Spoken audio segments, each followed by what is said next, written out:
Good evening on this Friday, the 16th of December. This is your 28storms.com cyclone update. We have been seeing increasing signs that the monsoon trough is becoming a little more active, but we have this impressive mid to upper level trough coming out of Western Australia that's moving into the Southeast Indian Ocean and Timor Sea, so that is going to shut down the prospects for development at least within the next 3 to 5 days.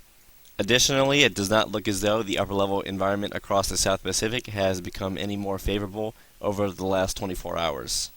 The running 72-hour precipitable water animation shows that we have quite a lot of moisture content over the top end of Australia, but toward the end we also see the dry air funneling in toward the north, so conditions do not appear favorable for development anytime soon.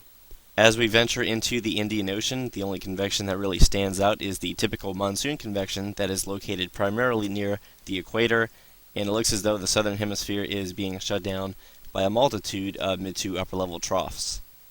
The latest 0Z run from the ECMWF model is keeping the tropics generally quiet over the next 3 to 5 days, but as we go into day 7, day 8, and especially day 9, there is some evidence that an area of low pressure will form in the same general location that tropical cyclone Alenga originated, and if anything, as we go into day 9 and day 10, notice that we do have a weak area of low pressure that may be attempting to form along the monsoon trough just to the south of Indonesia in the Timor Sea, but this is once again a 10-day forecast, but that is perhaps one thing that we will be following in future model runs.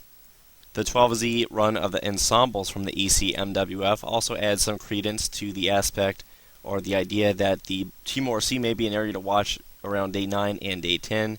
As we started off this animation, there wasn't really much in that area, but the ensembles are beginning to lower the pressures along the northern coast, which is a sign that the monsoon trough may once again begin to strengthen. To the contrary, the latest 0Z run from the GFS model is not showing significant pressure falls near the coast of Australia. However, this forecast is only valid through 192 hours.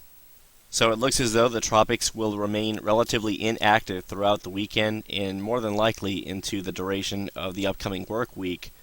But we will be keeping an eye on future model guidance for the potential of lowering surface pressures in the day 7 through day 10 time frame. But otherwise, we're looking fairly good out there in the tropics. Thanks for tuning in. We will have another video update by this time tomorrow evening.